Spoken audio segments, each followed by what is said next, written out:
Deus. Deus é maravilhoso. Nós estamos de pé. Abra sua Bíblia no livro do Êxodo. Êxodo capítulo 3. Êxodo capítulo 3. Do versículo 1 até o 11. Alguns versículos. Êxodo capítulo 3. Do versículo 1 até o versículo 11. Glória a Deus. Quem encontrou, diga amém. Amém. Vamos ler a palavra do Senhor. Apacentava Moisés o rebanho de Jetro, seu sogro, sacerdote de Midian. Ele levou o rebanho para trás do deserto, chegou a Horebe, no monte de Deus. Apareceu-lhe o anjo do Senhor numa chama de fogo, em meio de uma sarça. Moisés olhou e viu que a sarça ardia no fogo, mas a sarça não se consumia. Então disse consigo mesmo: agora me virarei para lá para ver, e verei esta estranha visão. E por que a sarça não se queima? Vendo o Senhor que se virava para ver, bradou Deus, e ele no meio da sarça: Moisés, Moisés. E respondeu ele: eis-me aqui. Continuou Deus: não te chegues para cá, tire a sandália dos pés, pois o lugar que estás é terra santa. Disse mais: eu sou o Senhor Deus de teu pai, o Deus de Abraão, o Deus de Isaque e o Deus de Jacó. Moisés escondeu o rosto porque temeu olhar para Deus. Então disse o Senhor: de fato tenho visto a aflição do meu povo que está no Egito, e tenho ouvido o seu clamor por causa dos seus opressores. Conheço os seus sofrimentos. Por isso desci para livrá-los das mãos dos egípcios, e para fazê-los subir daquela terra para a terra boa e espaçosa, para uma terra que mana leite e mel, a terra do Cananeu, do Eteu, do Amorreu, do Ferizeu, do Zebeu e do Jebuseu. E agora o clamor dos filhos de Israel chegou a mim, e também tenho visto a opressão com que os egípcios o oprimem. Vem agora, e eu te enviarei a Faraó, para que tires do Egito o meu povo, os filhos de Israel. Então Moisés disse a Deus: quem sou eu para que vá a Faraó e tire do Egito os filhos de Israel? Repita comigo: quem sou eu? Quem sou eu? Mais uma vez: quem sou eu? Quem sou eu? Foi orado por mim, mas eu quero mais uma vez orar juntamente convosco, com os olhos fechados e com o coração aberto. Neste momento, fala com o Espírito Santo. Eu sei que você não veio aqui para me ver ou para ver o seu irmão que está ali ao teu lado. Talvez tinha até saudade de alguém, mas o principal motivo de você estar aqui nesta noite é para sentir a glória e a presença de Deus, é para se alimentar da presença de Deus, é para ser edificado pela presença de Deus. O motivo de você estar aqui hoje é para um encontro ainda maior e real com Deus. Você está aqui na presença de anjos desta terra, você está na presença principalmente de Deus, na presença de Deus. E na presença de Deus, se eu creio que estou na presença dEle, então eu abro meu coração e falo diretamente com Ele, porque nós falamos com quem está presente. Então nós falamos com Deus. Fala com Ele nesta noite dizendo: Deus, eu preciso do Senhor.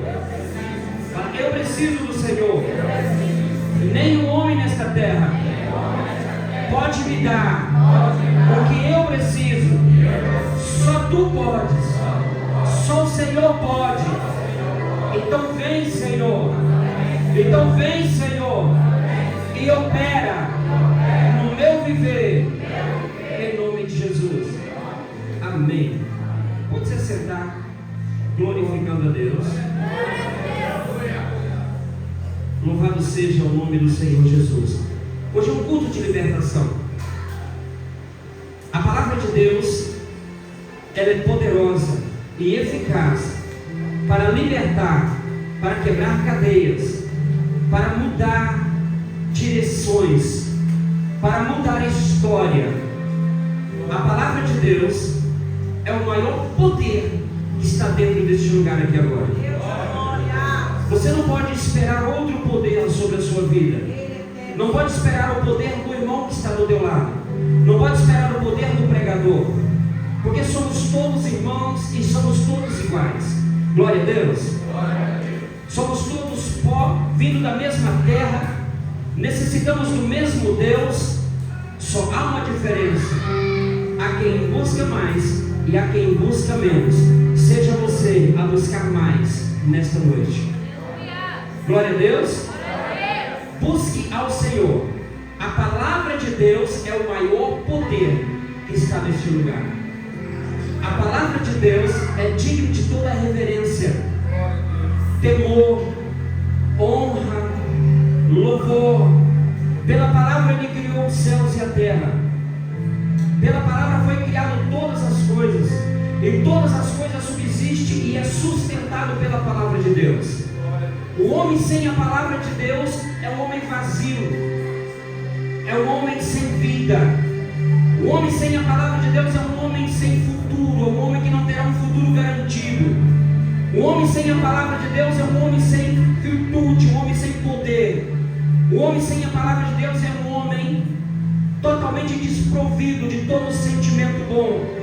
Pois a palavra do Senhor diz que os frutos do Espírito Santo é amor, paz, bondade, longanimidade, temperança, domínio próprio, e contra estas coisas não há lei. Então, sem Deus não há frutos do Espírito Santo. Sem Deus não há nada de bom. Repita comigo: sem Deus não há nada de bom. Mais uma vez: sem Deus não há nada de bom. Eu não vim aqui para lutar como um homem comum contra as hostes espirituais. Eu vim aqui e a arma que nós usamos para lutar contra as hostes espirituais é a espada do Espírito, que é a palavra de Deus.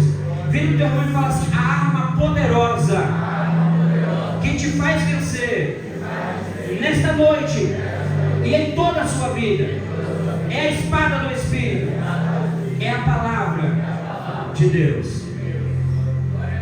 Por isso necessita que nós venhamos não somente ouvir, mas examinar e buscar para dentro de nós. O que você está buscando aqui hoje, amanhã, se você simplesmente ouviu, não guardou no seu coração, amanhã pode lhe fazer falta. O crente que vem numa igreja e ouve a palavra e não guarda, é como um soldado que entra para o quartel, mas quando vai para o exército vai desarmado, despreparado, deixando as armas e todo o preparo dentro de um quartel. Não deixe, vira para o Senhor e fala: não deixe o preparo que você receber aqui hoje dentro destas quatro paredes. Leve consigo, porque tem guerra lá fora. Tem guerra lá fora que você está sendo preparado para vencer. Glória a Deus. O texto que nós lemos aqui é um texto que marca uma história, ou que fala de uma história que marcou a história de toda a humanidade na Terra. Todos os países daquela época, do tempo de qual esse texto, de qual esse acontecimento, ou de qual houve isso a qual o texto está relatando, todos os países daquela época ficaram sabendo dos acontecimentos das 10 pragas, ficaram sabendo de como Deus tirou o povo de Israel, que estava cativo ali pelos egípcios já há 400 anos. Foi algo que marcou a história da humanidade. Nós estamos aqui há quase 4.000 anos depois deste acontecimento, falando da história. Se há quase 4.000 anos nós estamos podendo falar dessa história, então naquele tempo, ou próximo àquele tempo, a história estava mais vívida, a história estava mais nítida. Todos sabiam do agir e do mover de Deus.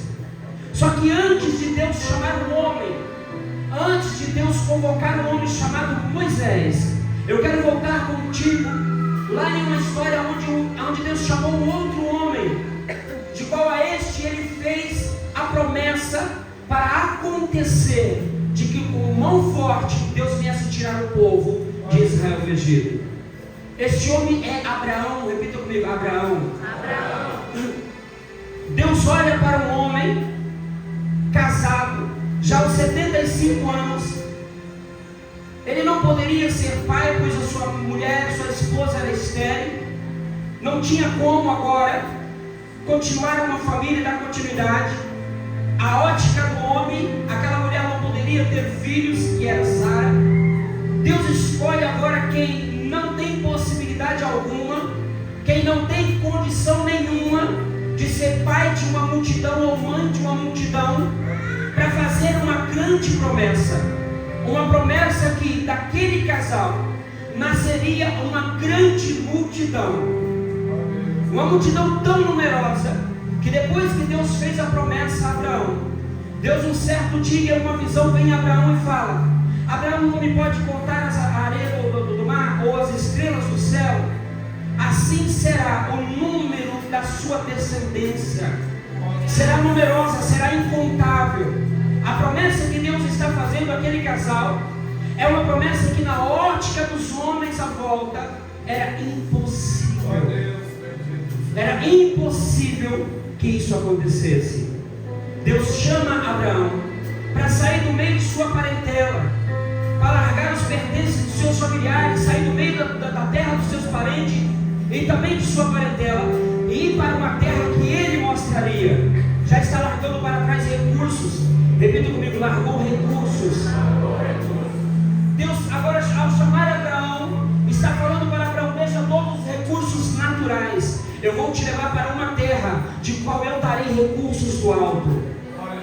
Deixa os recursos naturais. Vira o teu amigo e fala assim: o teu futuro, fala mais forte, o teu futuro não é garantido por recursos naturais. Ao Senhor chamar Abraão, ele sai, a primeira coisa que ele enfrenta é fome. Fome tão grande que causa desespero. Abraão agora não volta para trás, mesmo enfrentando fome, não volta para trás. Ao contrário, ele refugia na terra dos egípcios. Ele vai para o Egito. E depois, quando ele passa um tempo no Egito, que ele sai do Egito, ele chega na terra novamente de Canaã. O Senhor mostra a terra e o Senhor dá uma visão. E agora o Senhor fala sobre o povo, a descendência que viria, a descendência de Abraão. O Senhor está dizendo: olha, a tua descendência, isso está lá em Gênesis capítulo 15 e no versículo 14. O Senhor vai dizer o seguinte: Abraão, a sua descendência, ela vai ficar cativa, ela vai ficar sendo escrava durante 400 anos. Durante 400 anos ela será escrava de um país, de uma nação.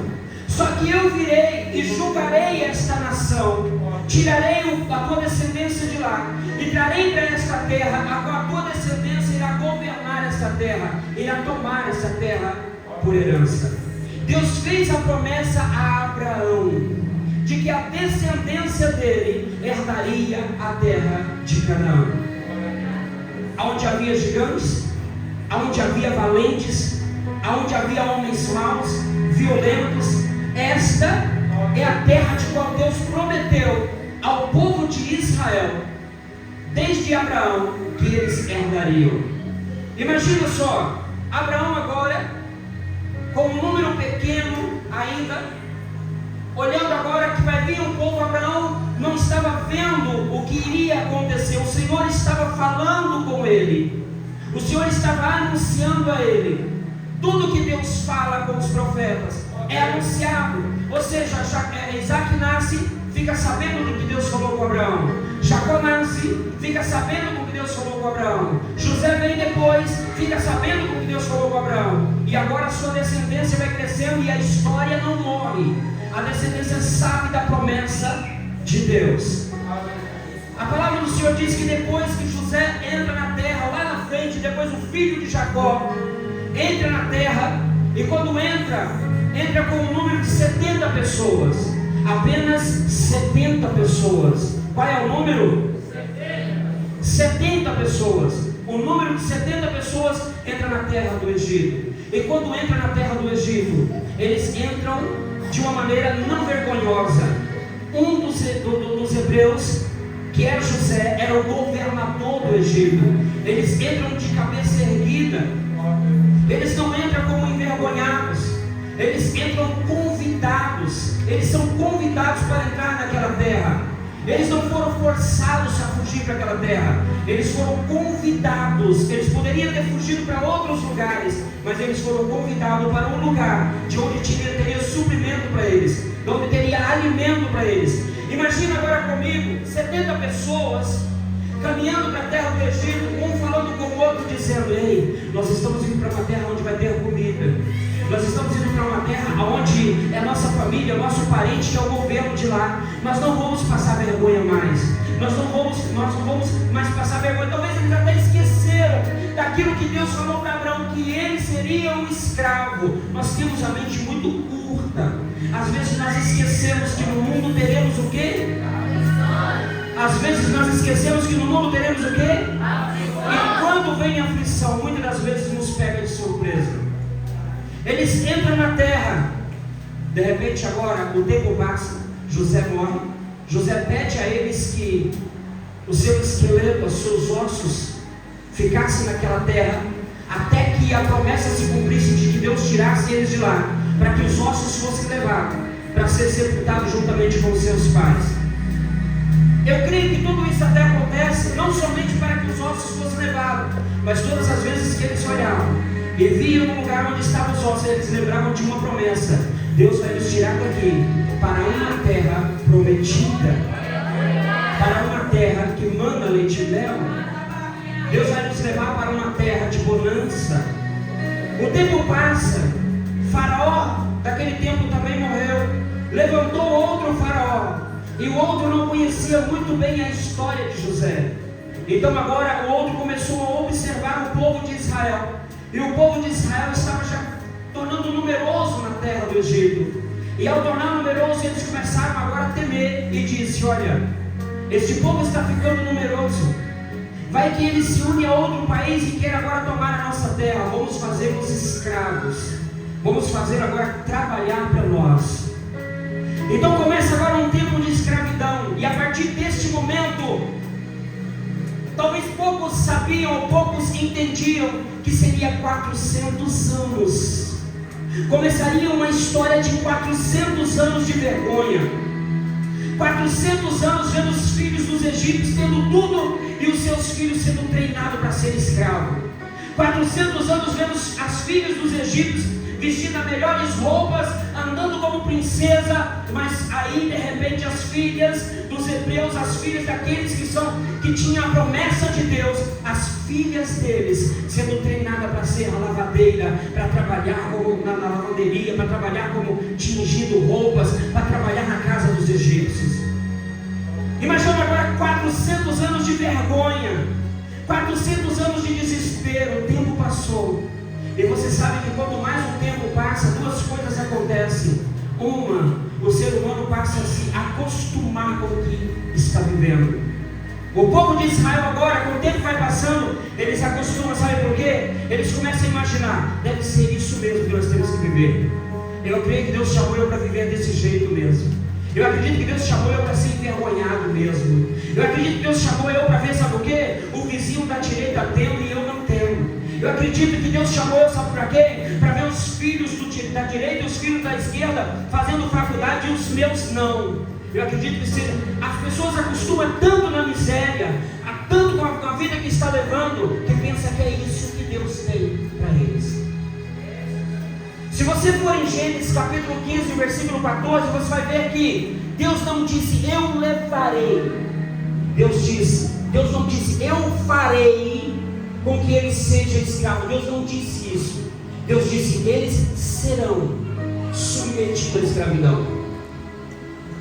Alguém fará isso. Só que há uma promessa logo no versículo seguinte: só que eu virei e julgarei a nação que fizer isso.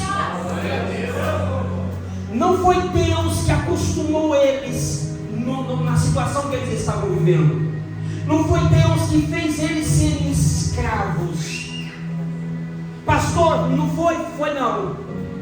E a escravidão que muitos vivem hoje não é Deus que leva ele para a escravidão. Se você for ler em Isaías capítulo 54, versículo 13, 14 e 15, você vai ler ali uma promessa de Deus dizendo, sabe o que? Porém, pode vir perseguição contra vós, mas não é da minha parte. Não é da minha parte. Portanto, toda arma forjada, preparada contra vós, e toda língua que se levantar contra vós, em juízo vocês a condenarão. O cativeiro, muitas das vezes, não é Deus, quando Deus leva para uma punição, mas no caso de Israel, não era. Eles entraram convidados daquela nação. Só que eles foram acostumando. Eles foram o quê?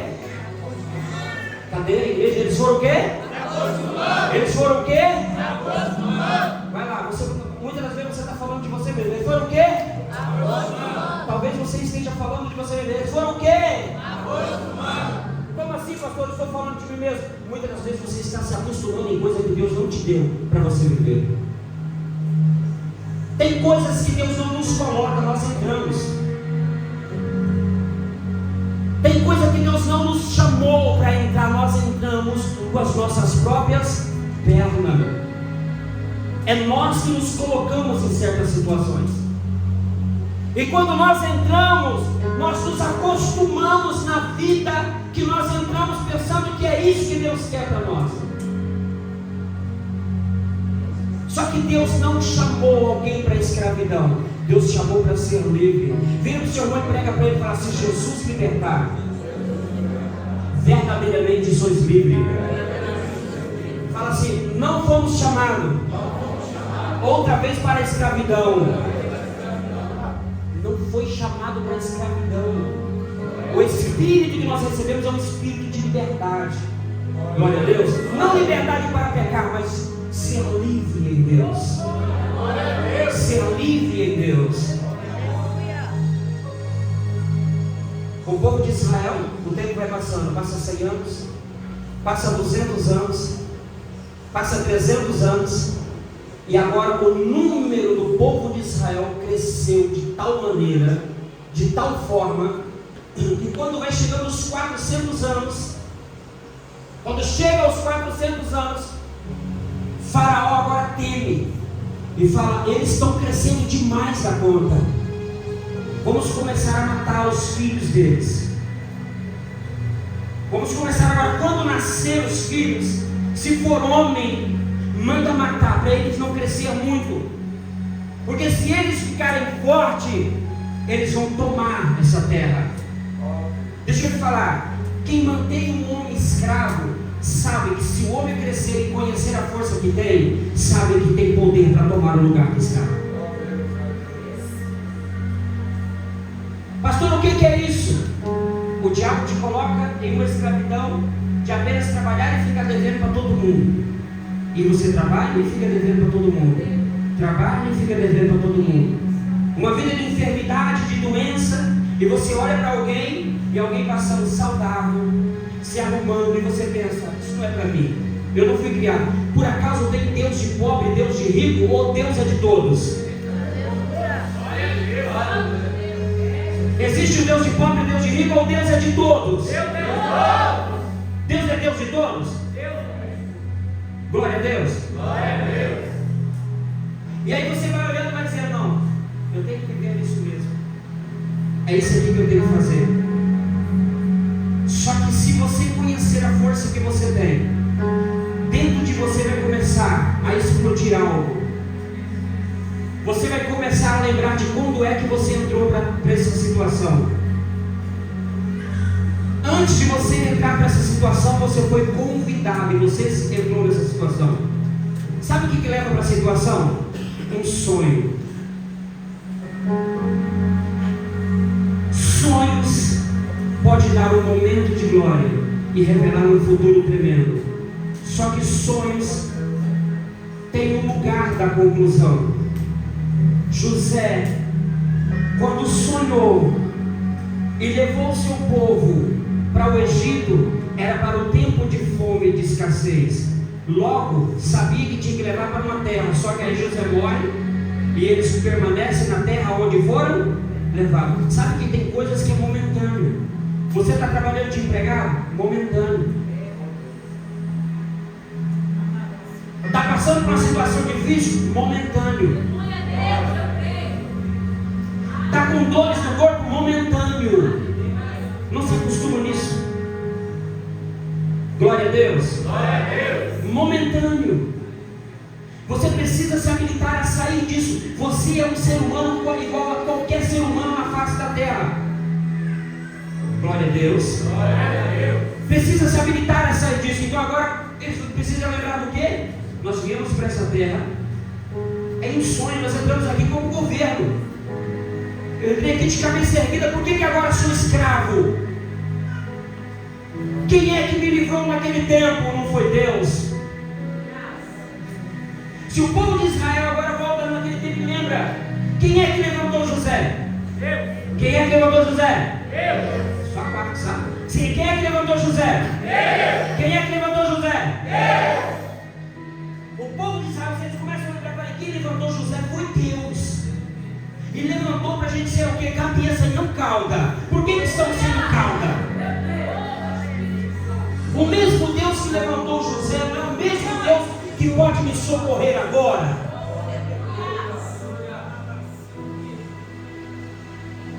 Repita comigo: 400 anos vendo miséria, sofrimento, sacrifício em vão. 400 anos de sofrimento.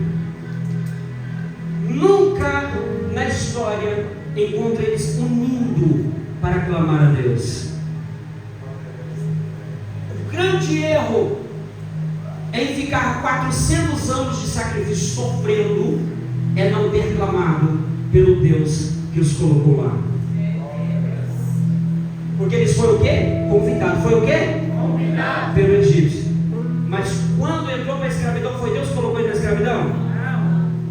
Quando ele chega para a bonança, quem convidou para a bonança? Deus. Quem convidou para a bonança? Deus. Agora quem convidou para a escravidão? Faraó. Quem convidou para a escravidão? Faraó. Vamos lá. Quem convidou para a bonança? Deus. Quem convidou para a escravidão? Faraó. Eles, em vez de clamar o Deus que chamou eles para a bonança, eles serviram o faraó que chamou para a escravidão. O segredo está aqui. 400 anos servindo a faraó sem clamar o Deus que levou eles lá. Agora você vai em Êxodo capítulo 2 versículo 23. Capítulo 2 versículo 23. Olha lá o que está escrito, olha só. Depois de Êxodo capítulo 2 versículo 23. Depois de muitos dias morreu o rei do Egito, os filhos de Israel gemia sobre a servidão, por causa dela clamaram, e o seu clamor subiu a Deus. Por causa da servidão, chegou a um tão ponto que eles lembraram: que é isso? Vamos clamar a Deus? Vamos clamar a Deus? Olha o que mudou a história. 400 anos sem se posicionar para clamar a Deus de verdade. E a Bíblia diz que o quê? Por causa da luta, do desespero. Deixa eu te falar uma coisa para você. Tem desespero que não é para te manter cativo. Tem desespero que é para te impulsionar para Deus. Tem luta, tem dores que não é para te manter aí. Está doendo aí porque aí não é o seu lugar. O seu lugar é em Deus.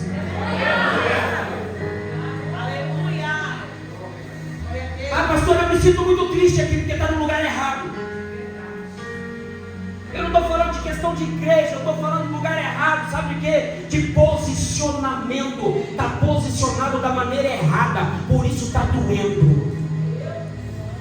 Está posicionado da maneira errada, está servindo da maneira errada, está fazendo da maneira errada, por isso está doendo, por isso está sofrendo. Vira o teu irmão e fala: se está doendo, basta começar a clamar.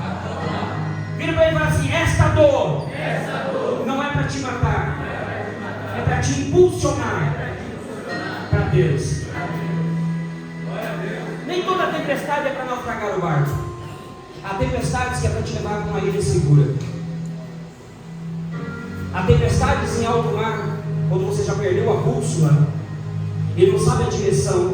Há tempestades que é para te levar para a ilha segura. É porque você ficou tão acomodado na situação que estava vivendo, que comendo cebola e comendo a comida que os egípcios te dão, você já achou que era tudo que Deus tinha para você. Tá bom, eu tenho um bom salário, eu fico aqui. Tá bom, eu estou ganhando um bom dinheiro, eu fico aqui. Tá bom, agora as coisas deram uma paz, eu estou em casa, agora eu já fico aqui. Tá bom, agora eu já estou um pouco mais saudável, eu fico aqui. Vem o teu irmão e fala assim: o teu lugar é em Deus. A tua saúde é em Deus. A tua felicidade é em Deus.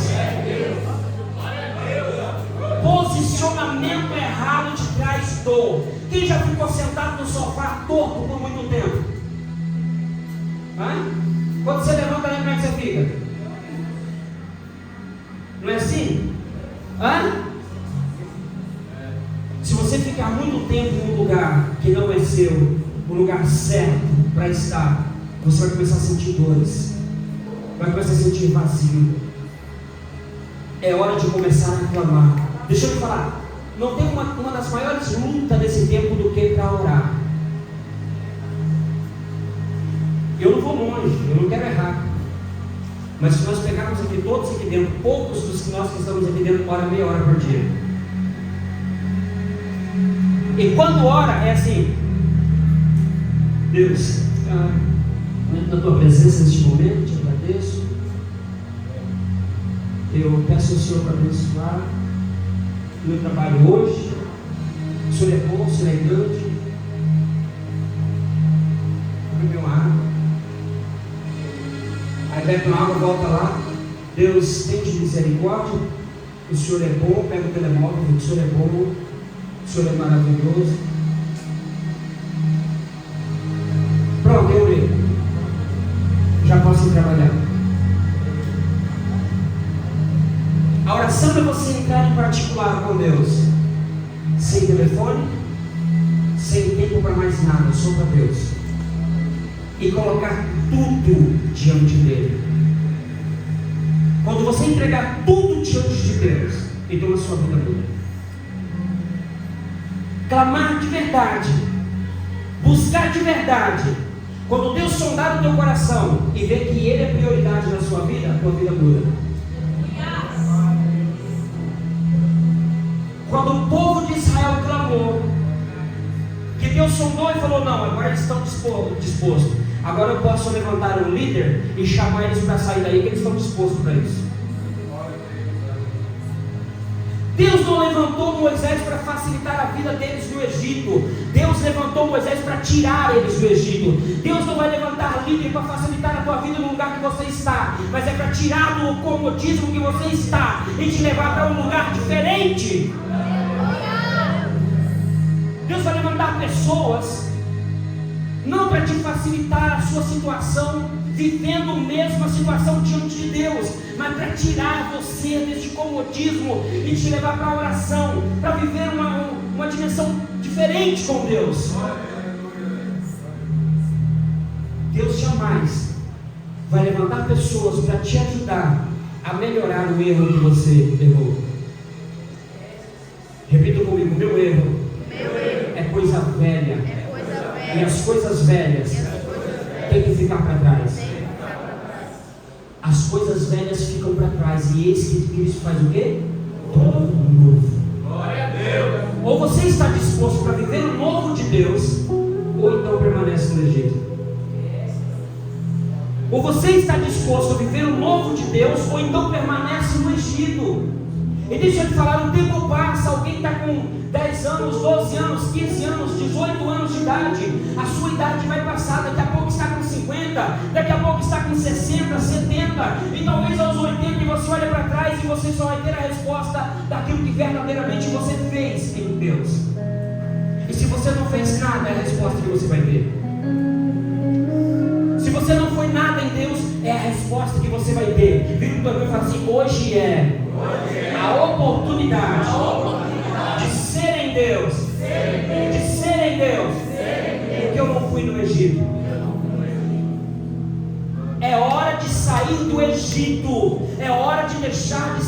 servir a Faraó e passar a servir a Deus. Para servir a Deus, eu tenho que estar disposto a ir aonde Deus quer que eu vá. Deus, quando vai levantar agora Moisés nem o conhecia. Olha só, nem o conhecia a história, mas não conhecia ele. De repente Moisés está falando que Moisés era um fugitivo, porque ele tinha matado alguém no Egito, e ele teve que fugir do Faraó, e ele foi para Midian, lá conheceu a sua esposa, o seu sogro Jetro. Ele era o sacerdote de Midian. Agora Moisés, em vez de ser um governador, passou a ser governado, porque tinha um sacerdote sobre ele agora, que era Jetro. E como ele passou a ser governado por esse sacerdote, então ele agora vai cuidar do rebanho desse sacerdote. Ele vai agora apacentar o rebanho desse sacerdote. Vira para o senhor e fala assim: um governo, para ser um bom governo, tem que ser governado pela pessoa certa. Ele é governado por quem? Jetro, um sacerdote. E de repente agora ele vai apacentar o quê? O rebanho desse sacerdote, servindo o sacerdote. Ele vai agora, leva para a região de Horebe, chega no monte de Deus. Ele está levando ali o rebanho para apacentar. Ele não foi lá para encontrar Deus. Ele foi lá para quê? Apacentar ele está no trabalho, no percurso do trabalho. A promessa encontra com ele lá. Ele dá uma olhada para a sarça e ele vê um fogo no meio da sarça. Deus já começa a falar em visão com Moisés aí, mesmo que Moisés não está entendendo nada. Ele dá uma olhada e vê por que esse fogo está no meio da sarça e a sarça não se consome. O fogo aceso no meio da sarça e a sarça não se consome. Ele então agora voltou para lá para prestar mais atenção sobre isso. E quando ele começa a andar em direção à visão que ele estava tendo, uma voz brava lá de dentro dizendo: Moisés, Moisés, tira a sandália dos teus pés. A terra que você está é terra santa. A história começa a mudar. Primeiramente agora a história de Moisés começa a mudar para mudar a história do povo de Israel. Moisés recebe algo. Primeira coisa, Deus lembra das promessas. Vira para o seu irmão e fala assim: quando Deus chama, Ele vai te lembrar da promessa que Ele fez. Mesmo que Moisés não estava lá, mas a promessa falava a respeito de Moisés também. Deus disse: Moisés, eu sou o Deus dos teus pais. Deus de quê? Deus de quê? Deus dos teus pais. Eu poderia agora abrir um campo aqui e falar sobre paternidade, mas esse não é o contexto da mensagem de hoje. O Senhor disse o quê? Eu sou o Deus dos teus pais. Por quê? Eu sou o Deus daqueles a qual eu fiz uma promessa. E eu venho te encontrar agora para cumprir essa promessa. Eu sou o Deus de Abraão, de Isaac e de Jacó. E agora eu vou te enviar a Faraó para você tirar o meu povo do Egito das mãos de Faraó. Olha o que Moisés vai falar. Quem sou eu? Repita comigo. Quem sou eu? Quem sou eu? Mais uma vez. Quem sou eu? Quem sou eu? Deixa eu lhe falar uma coisa. O que manteve o povo de Israel, presta atenção aqui, vou deixar eles aqui, vai pra cá. O que manteve aquele povo durante 400 anos escravo era fraco ou forte? Era forte. Era fraco ou forte? Era fraco ou forte? Para manter quase 3 milhões de pessoas escravos, tem que ser um poder terrível.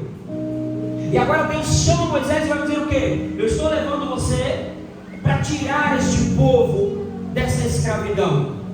Moisés vai também falar o quê? Quem sou eu para tirar eles desse poder, para tirar eles da mão de Faraó? Quem sou eu para falar com o Faraó? Você olha para batalhas, para terríveis batalhas que a sua família atravessa e que você atravessou, você começa a lembrar, e uma das maiores cadeias é a lembrança do cativeiro. a lembrança do cativeiro. Porque você começa a olhar e falar assim: como é que eu vou sair disso? Se falaram assim comigo, se fizeram assim comigo. Pessoas que foram mexidas na infância, lembra disso como se fosse ainda hoje. Pessoas que foram abusadas, pessoas que tomou decepção familiar de tal maneira que se sentiu totalmente excluído da família. E hoje ele diz o quê? Eu não tenho ninguém. Você já ouviu isso de algumas pessoas? Eu não tenho amigos.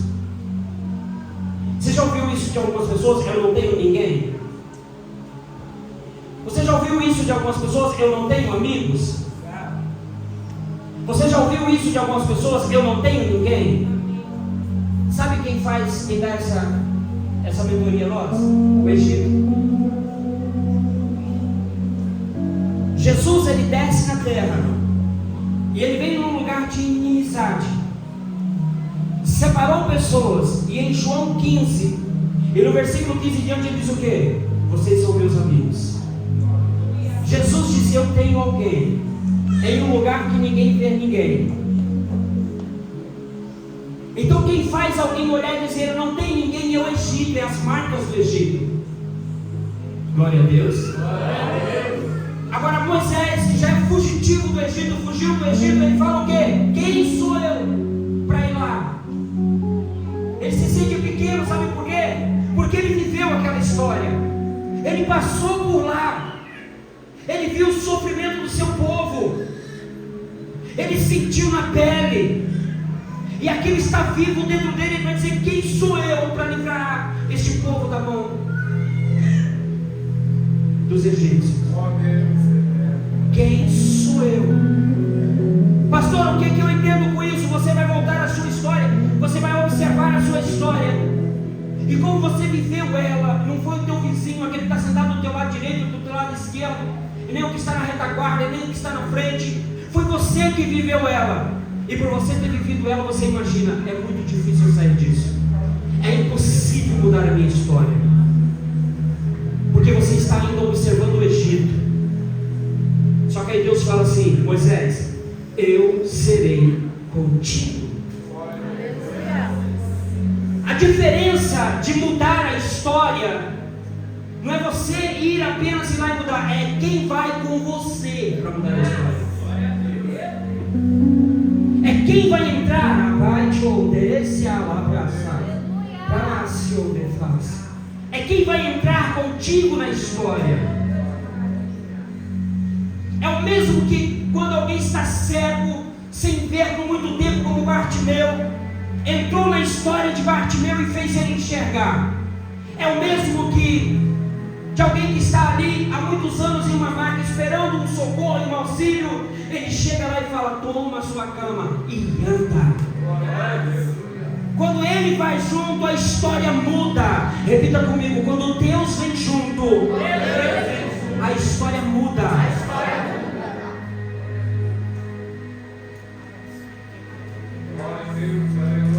O povo viveu 400 anos, mas quem estava na história? Quem estava com eles? Quem era o governo deles? Repita comigo: Faraó. Fala assim: 400 anos. 400 anos de Faraó é sofrimento. Só que aí acontece uma coisa. O Senhor, ele vai falar uma coisa para Moisés. Por causa disso, versículo 8: por isso desci para livrar-vos das mãos dos egípcios. Por isso desci. E agora eu venho para o nosso tempo. Há 2000 anos atrás, alguém desceu despido de sua glória, nasceu do ventre de uma virgem, cresceu, morreu no madeiro, ressuscitou ao terceiro dia para te livrar,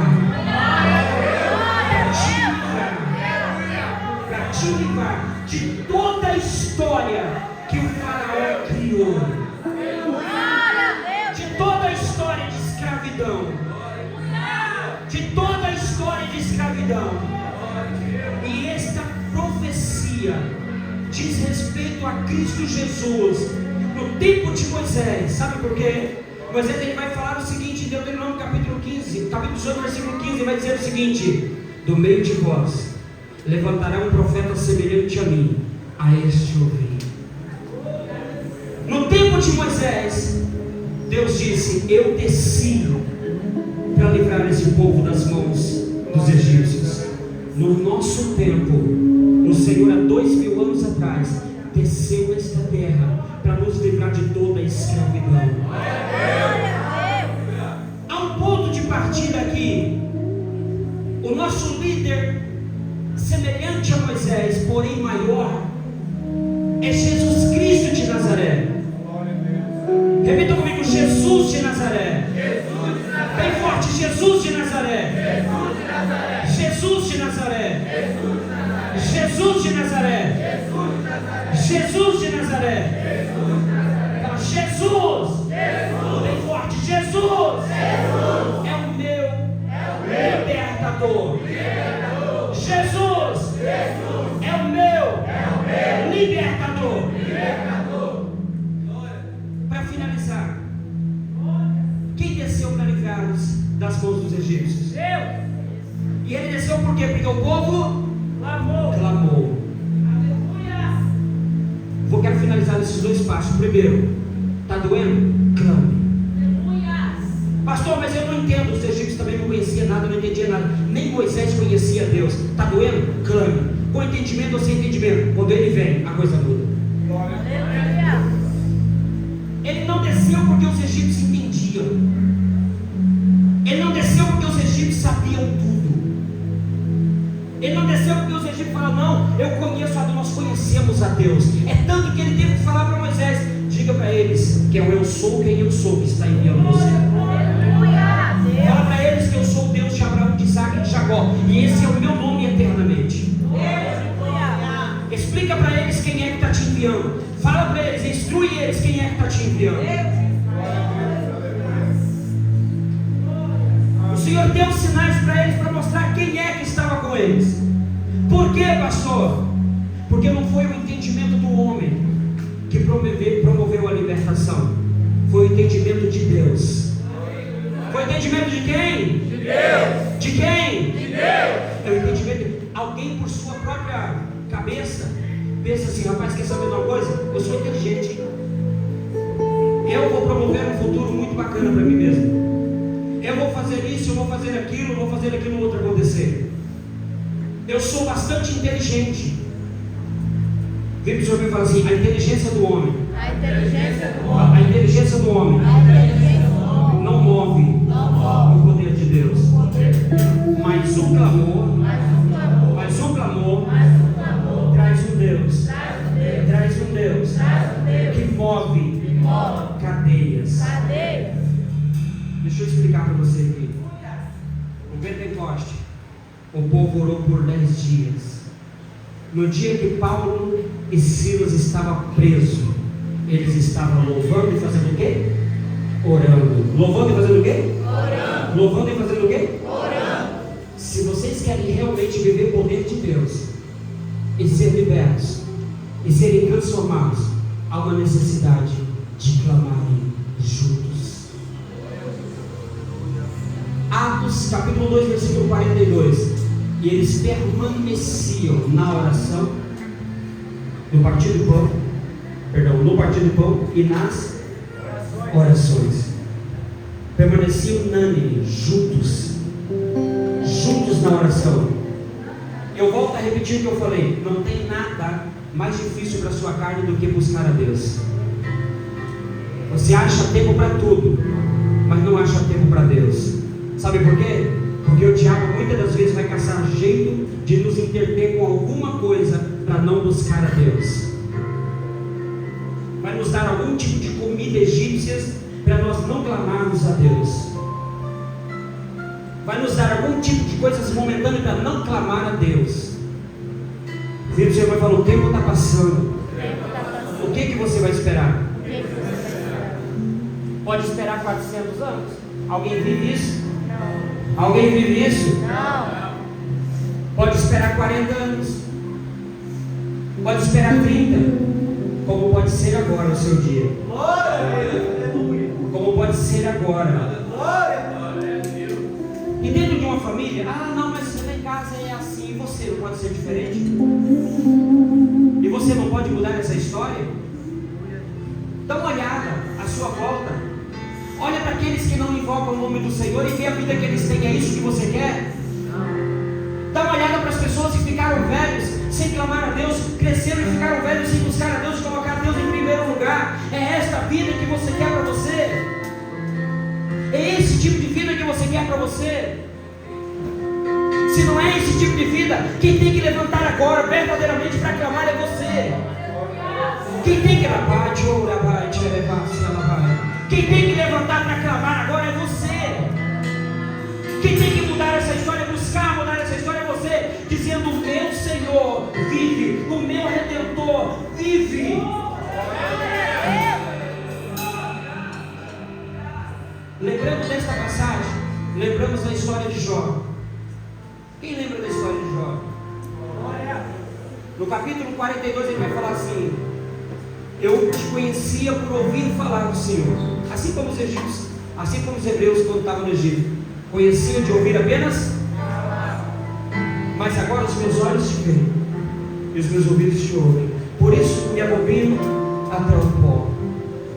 Só que o decorrer da história dele foi como? Ele entrou para uma situação sem saída. Perdeu a sua casa, perdeu a sua família, sobrando só a sua esposa. E mesmo assim a sua esposa o desamparou, dizendo: amaldiçoa teu Deus e morre. Os seus amigos jejuaram 7 dias e 7 noites e o abandonou, dizendo: você está em pecado. Aí no capítulo 13 de Jó ele disse: vocês sabem tanto quanto eu sei, não sabem nada. Os médicos para nada servem. Os médicos não servem para resolver o meu problema. Porém eu vou diante do Todo-Poderoso buscar a minha justificação. Olha a diferença. Ele estava em um estado de lepra, um estado terrível, um estado de que ali ele não poderia sair dali sozinho. Ele não poderia resolver a situação dele sozinho. Mas quando ele clama, quando ele diz: eu vou diante do meu Deus, quando ele decide clamar a Deus, a sua história muda. Mas tarde vem os amigos dele também dizendo: agora nós queremos também algo, queremos perdão. Eles começam a orar e de repente Deus fala o quê? Volta, vai lá em Jó. Ele sabe clamar, ele vai clamar de verdade, vocês vão ser perdoados. Ele que vai orar. Repita comigo: a oração pode mudar 100% uma história. Se vai guerrear em alguma coisa, guerreia para ser um homem de oração e uma mulher de oração.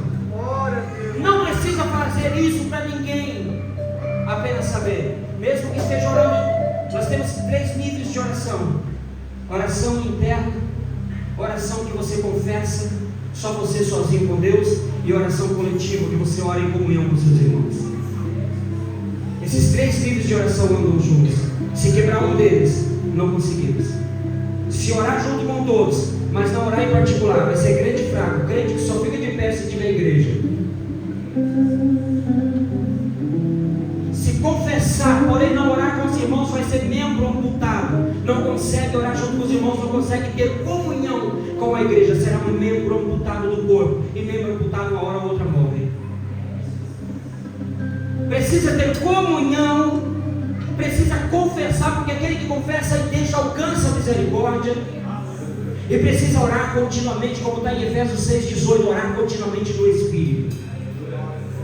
Comunhão continuamente com Deus. Precisa hoje, a palavra do Senhor para você é: independentemente de que você faça como Moisés, quem sou eu? Moisés, um homem pesado de mim, sabia o terrível poder que ele ia enfrentar, mas Deus nem olha e diz: não, você é bom, você é forte, eu te escolhi porque eu te achei melhor do que os outros. Não, você é melhor que os seus irmãos. Não. A diferença, Moisés, não é quem é você, é quem vai com você. A diferença não é quem é você, é quem vai com você. você. Repita comigo dizendo assim: quem sou eu? Quem sou eu? Agora o Senhor mesmo responde pela tua boca dizendo: a diferença não é quem sou eu, é quem vem comigo. Fique de pé em nome de Jesus.